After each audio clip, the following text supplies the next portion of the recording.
Okay.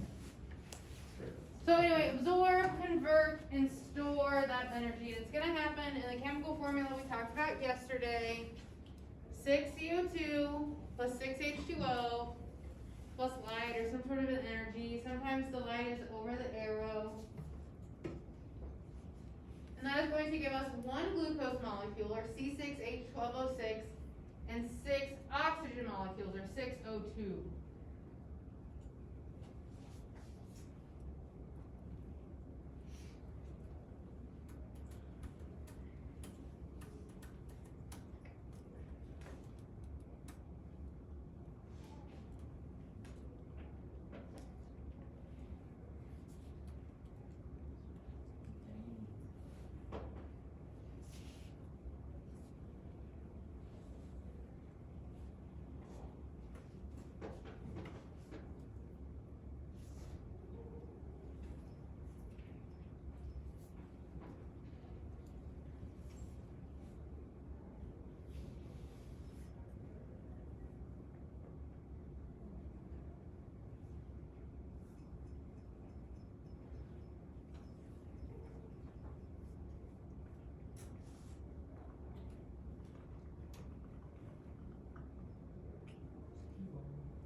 So what we do know about photosynthesis is that it depends on a lot of different factors. One of them is how we are able to absorb light with chlorophyll. Okay, so there are two types of chlorophyll. There's chlorophyll A and chlorophyll B. So I'm down here now. Okay, if you look at this chart, chlorophyll A is the blue. So we're looking at how much light is being absorbed. Absorption of light by chloroplast pigment. Really, really high in the blue to purple, and then pretty high again in the orange to red.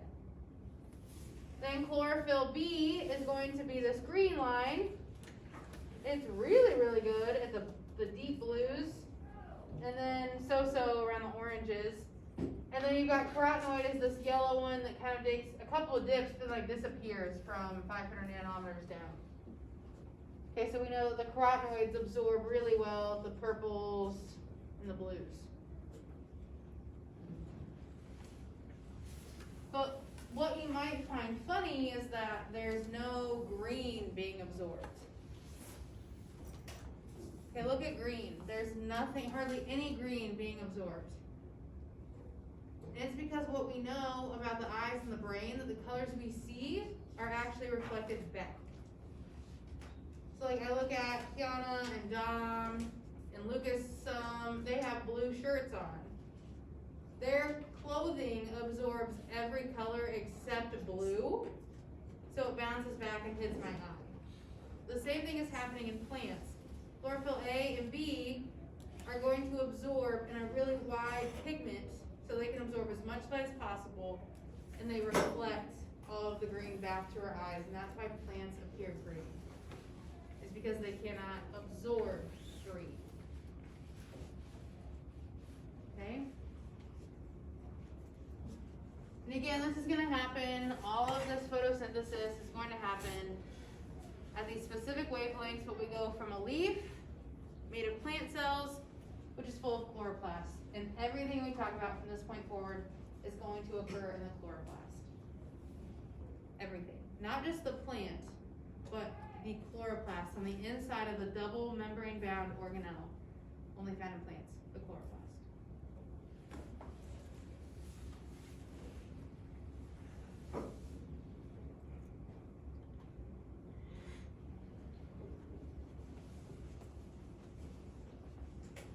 Thoughts so far? We're ready? Here goes. There you go. Wait, what is that, like, the second, missing bullet point that you that's green? Down here? Yeah. Carotenoids absorb more blue and yellows. I'm at the one above that. Chlorophyll A and B absorb blue and reds.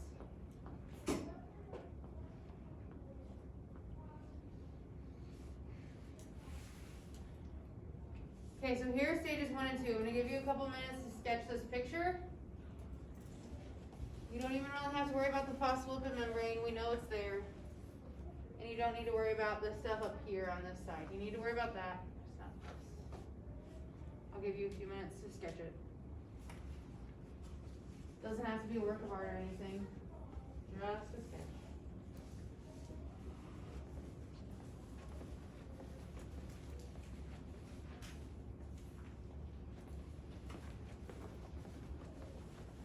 And then we're gonna label this part.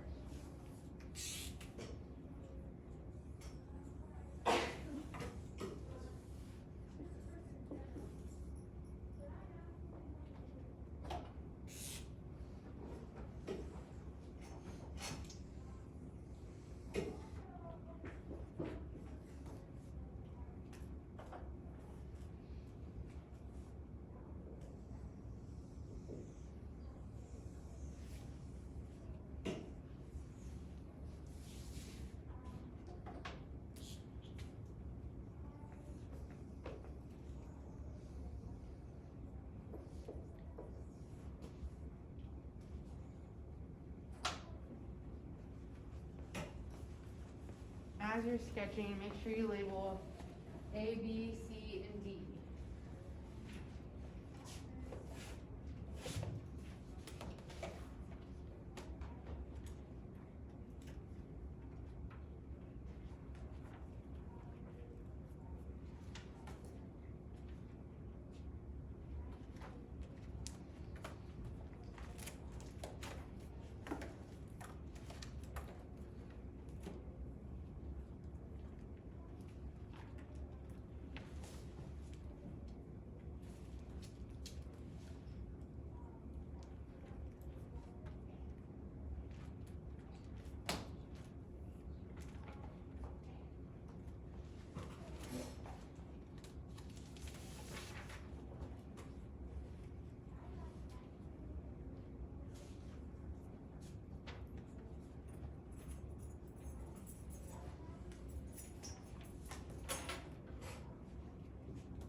we've got to break down all the parts that happen individually to kind of create a system.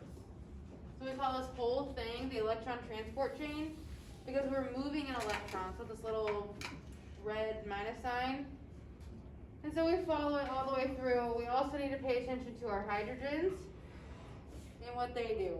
Okay, very specifically. I've created a key for all the abbreviations. I don't care that you know most of them, but PS2 is photosystem 2. That is not a typo. Photosystem 1 does in fact come afterwards. That just comes from scientists who didn't know what they were doing, named them, and then we're like, oh crap, we gotta switch those. So, H2O is water, the H plus is a hydrogen. Electrons are sometimes just a minus sign or an E with a superscript minus sign, it just depends. Photosystem 1 is PS1, not the PlayStation, but the photosystem. And then NADP and NADPH are just certain forms of plant currency. It's like a chemical energy that is a little bit lesser than an ADP and ATP. O2 is oxygen, and then ETC is the electron transport chain. Just a quick little key. What's up, Zach? What does that purple thing say? I can't read it. That purple Where? ball circle? PC. You don't even need to know that. Okay. It's blue. That's purple. Would you say that yellow thing was Early the purple. big red one? That is You don't even have to worry about it. Oh my God. There's 2 proteins, that's all you need to know. Colorful. The PC. That is blue. That's purple. That's like a. You're smoking. Alright, anyway, so- No, no. In part A, okay, our first step in the electron transport chain, light is going to be absorbed. It goes to photosystem 2, and the amount of energy that is absorbed almost creates like this shaking, like a nervous squirrel, like, oh my god. So it creates enough energy that it's gonna boot an electron out, okay, which is, you follow that red dotted line. But there's also so much energy that we can take the water you just gave your plants, okay, that's the H2O, the 6 H2O in the front part of the equation, and we're gonna crack off a hydrogen. We're left with oxygen that we can breathe, and then the hydrogen is going to later create a gradient.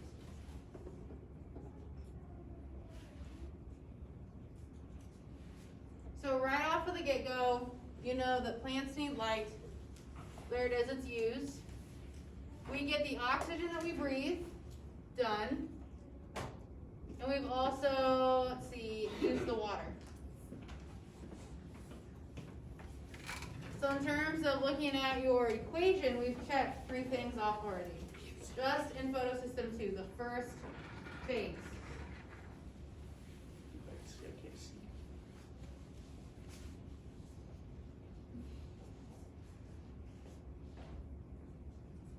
Questions about part A?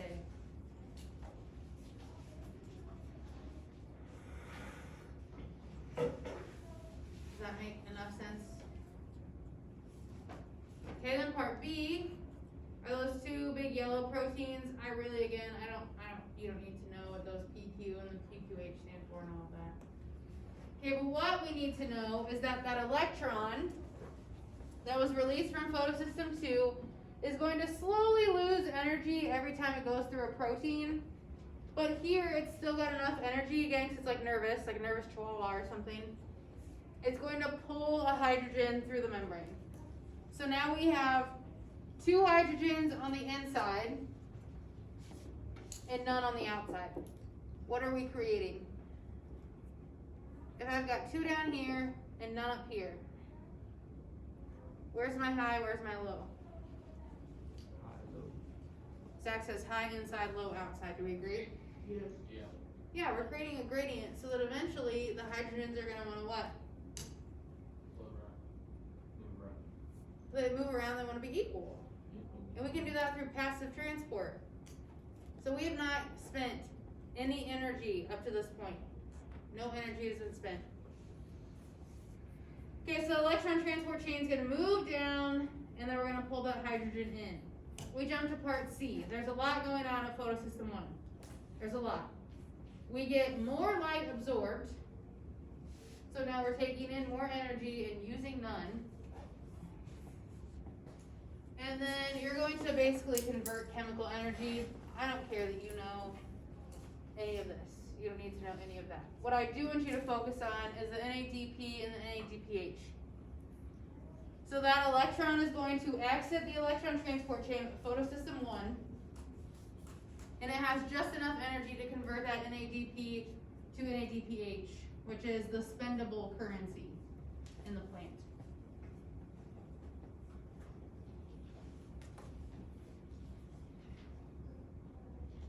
And then what we're left with, go Jason. What's that membrane B? Membrane and B, yes. And so now what we're left with at this point is potential energy from NADPH. We have a concentration gradient with our protons, aka the hydrogen molecules. And hopefully we can make energy, and that is done through a molecule called ATP synthase. We know ATP is the energy, synthase means to make. And so we're going to use this concentration gradient to passively pump hydrogen through the membrane. This protein, I'm going to show you a video, is an actual motor. So it's going to turn, and it's going to force ADP and the phosphate together to make ATP. Okay, so it's I can't even think anything to describe it. The video is the best. So once that hydrogen leaves ATP synthase, because it wasn't used other than to create a concentration to move something, it goes back over here to be reabsorbed and done again. These hydrogens are being recycled over and over and over to create energy for free, as long as you have water. If you don't water your plants, you can't crack this hydrogen off here, get the oxygen, and then the concentration gradient to make energy. That's why the plant dies. There's no more energy left. That's why plants die if you don't water them. Okay?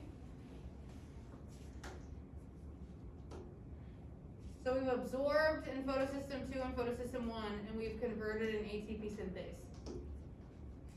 How do we feel? Confused. What are you confused on? It is a lot. It is a lot. Just about all the letters. Yeah, Okay, that's fair. Those are just sciencey things. I'll leave that key up at all times.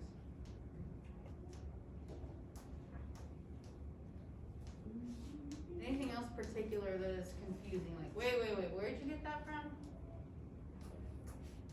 Or how did we get to that point?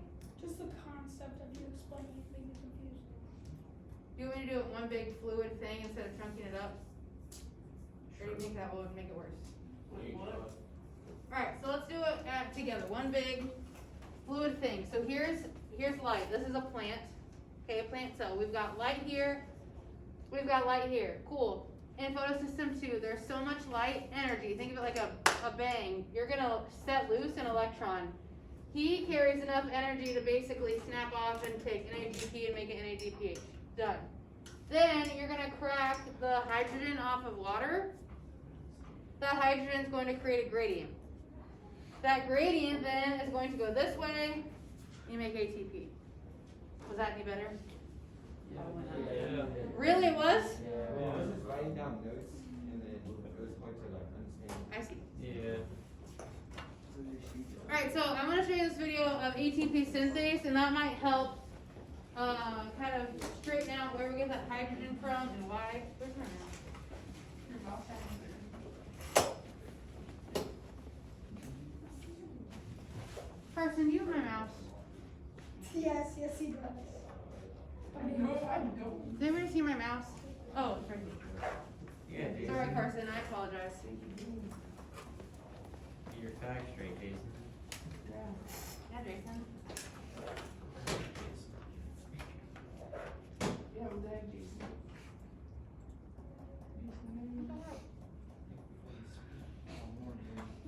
Yeah, Jason. Yeah.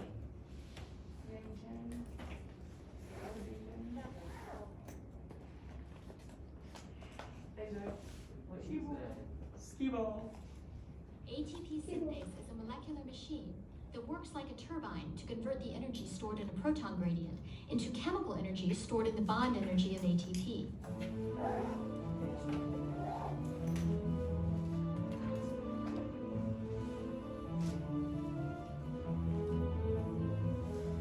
The flow of protons down their electrochemical gradient drives a rotor that lies in the membrane.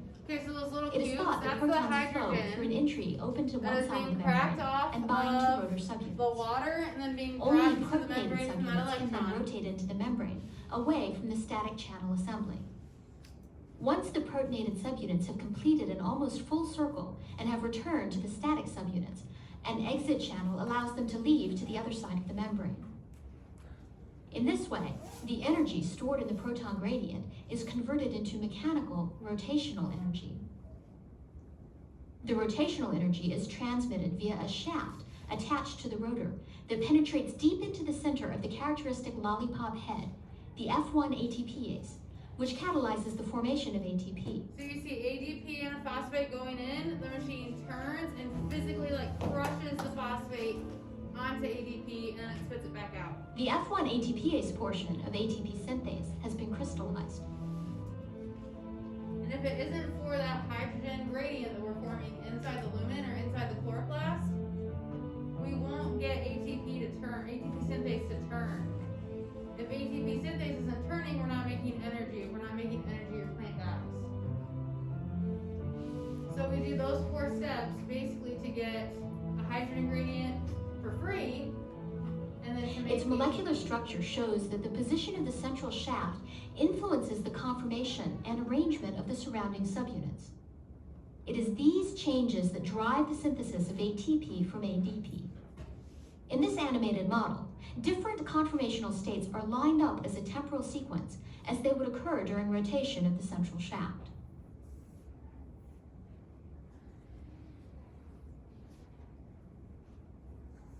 Like any enzyme, ATP synthase can work in either direction. If the concentration of ATP is high and the proton gradient low, ATP synthase will run in reverse, hydrolyzing ATP as it pumps protons across the membrane.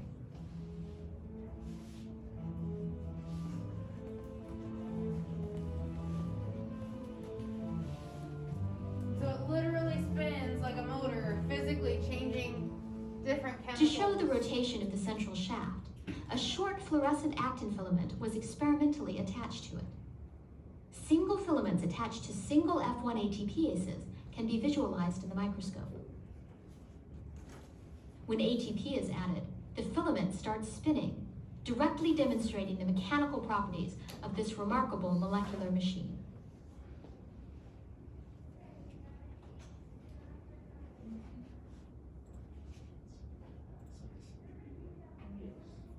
What? So if I think correctly, that's kind of like a centrifuge.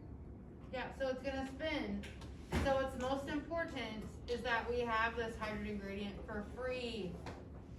For free. That's why plants are so amazing, because they literally are like thefts for energy. They are getting this hydrogen gradient just from water. That is it. And we're able to take water and turn it into energy. That's pretty amazing. Okay, so we need to pay attention to electrons, because the electron is going to go up through photosystem 2 and create this first piece of energy. And then we're going to use the hydrogen gradient to make ATP for free. So then the last part are called the dark reactions, not because they happen in the dark, but because they can. I didn't have to have for dark reactions. Do what? I think that's what I put for dark reactions. What? On that free knowledge assessment, I think that's what I put for dark reactions. Probably, yeah. I mean, Do you want to write this down? yeah. Go ahead and do this little image.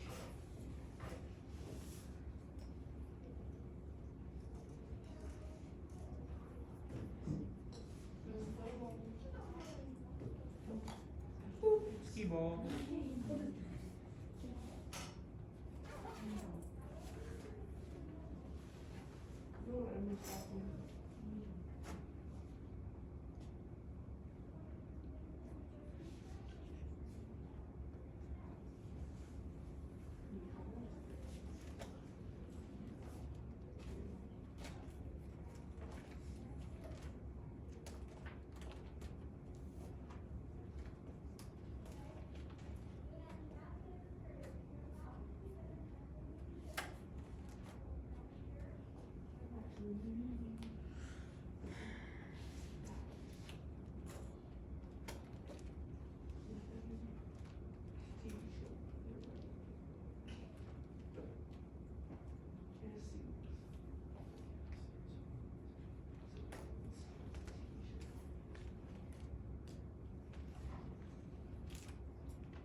contrast, please. Oh, sorry. Thank you.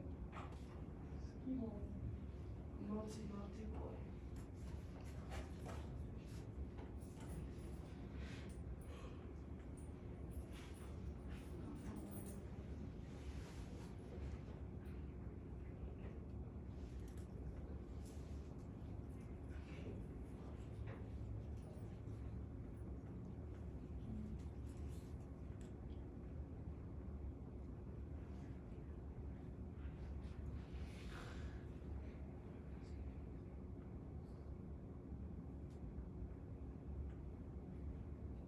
How are you doing, bro?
We have no notes. Oh, not really.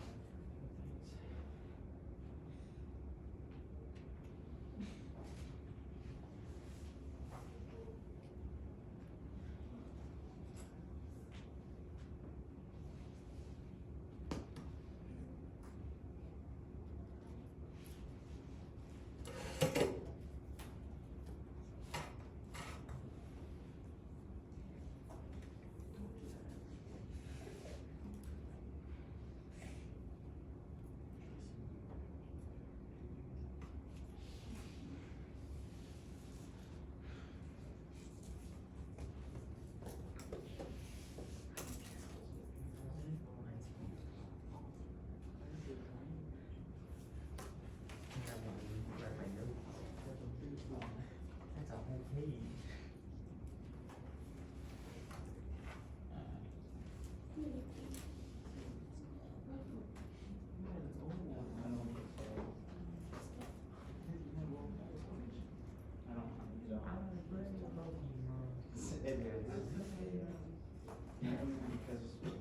Okay, we are gonna stop here for the day. Yay.